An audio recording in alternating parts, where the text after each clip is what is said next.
At the European level, we have seen a lot of efforts recently to try to help stimulate growth and competitiveness. The most prominent example is the so-called Lisbon strategy,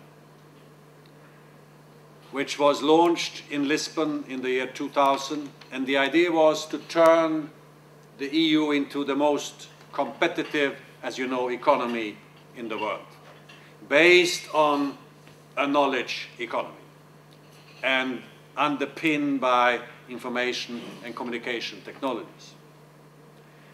We simultaneously launched something called Information Society, which were aiming at facilitating the implementation of and penetration of information and communication technologies all over Europe.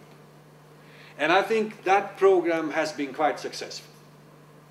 We are the leaders, if you take Europe as a whole, in many ICT-related areas. I must also agree and recognize and acknowledge that at the European level, our policy agenda, in my opinion, is too fragmented. One week we discuss the Lisbon strategy. Another week we discuss climate policy.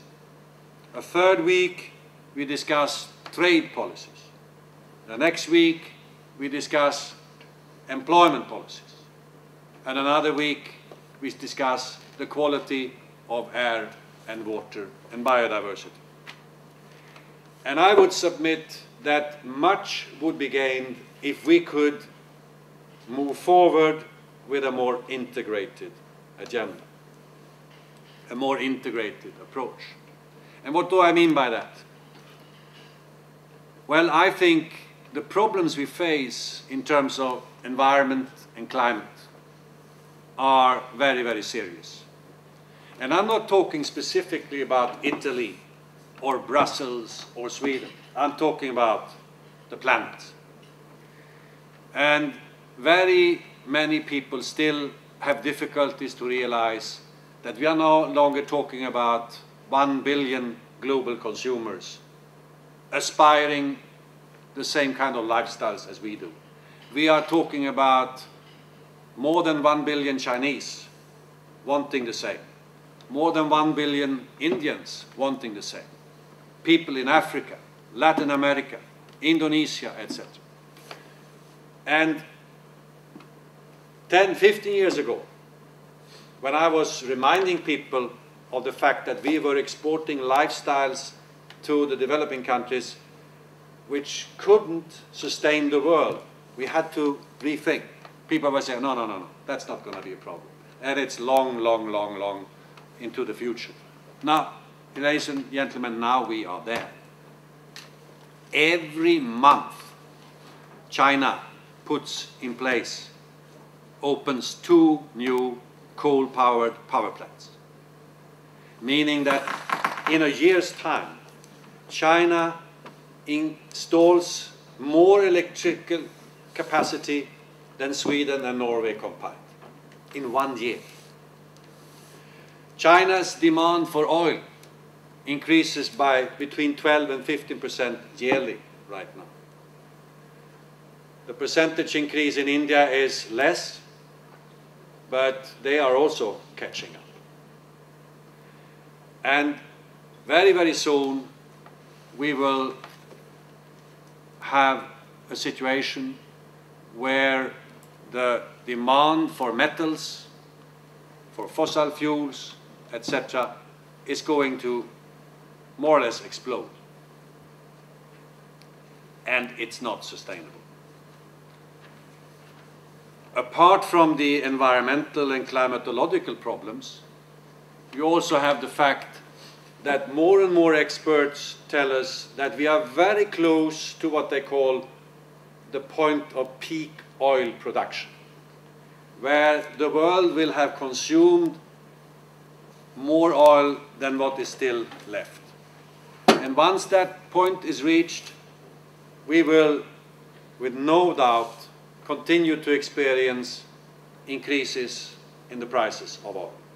You may have a lower price of oil for half a year or a year because of fluctuations in the market.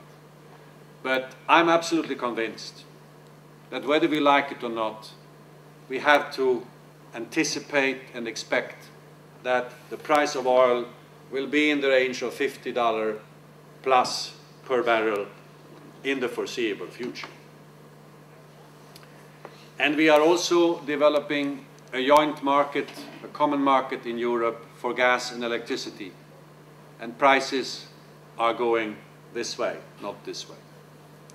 And the combination of this all, plus the environmental and climate strains, will force us to rethink the way we are organized and the way we do business. And I must tell you that I'm very surprised that still today we don't seem to be able to integrate these aspects in policy making. Still, climate change, environment security is seen as a separate problem. And climate change in the European Commission is under the leadership of the Environment Commissioner. In my opinion, it's no longer an environment problem. It is a security problem. And it affects, and it will affect, all sectors of life. And we have to deal with it in a much more integrated way. The environmental technology market is growing by a little bit, about 5% yearly, faster than the economy as at large. In 2003, environment technology market at the global level was estimated to exceed 300 billion euros, comparable to the aerospace and pharmaceutical industries together. So, quite a large and growing sector. Specialization is, of course, very important. I learned from UNESCO the other week that we have presently more than 9,000 disciplines and sub-disciplines in the universities all over the world. 9,000. That's how specialized we have become. Then I asked the question, how many transdisciplinary and interdisciplinary and systems-oriented efforts are there? And they are very few. And I submit, and I contend that just as important as it is for people to be very, very knowledgeable about a specific thing, it is also very important that we develop capacity to understand how things are interrelated. So systems thinking is becoming more and more important. And most of the problems that we have been discussing here, for instance, climate change, we need to draw upon experience and knowledge from many, many disciplines to be able to tackle these problems. And that's why I think that what Gino and his faculty is trying to do here with the master's program on systems design is so important. It's a very, very good pilot project building on CERI, the Zero Emission Research Initiatives, and scientists like Janine Benyus who try to imitate natural processes for the benefit of industrial processes.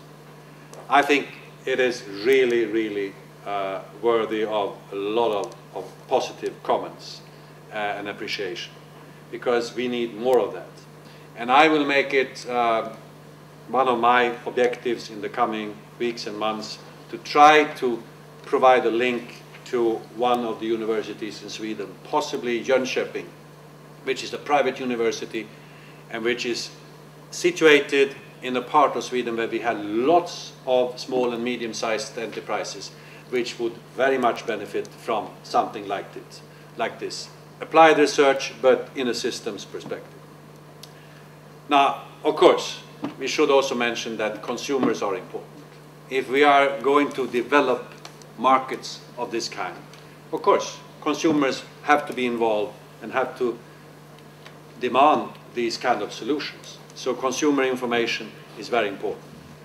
But I think together, if we do this wisely, we could look forward to a period where Europe and European industry would renovate and innovate itself for the benefit of growth and competitiveness, more jobs, but also in addressing more effectively issues like climate change and other environment-related problems. The catchword will be systems and integration, and to identify win-win-win solutions. And again, the initiative that you have taken here is a very, very good demonstration that this can work and that it has a future. Thank you very much.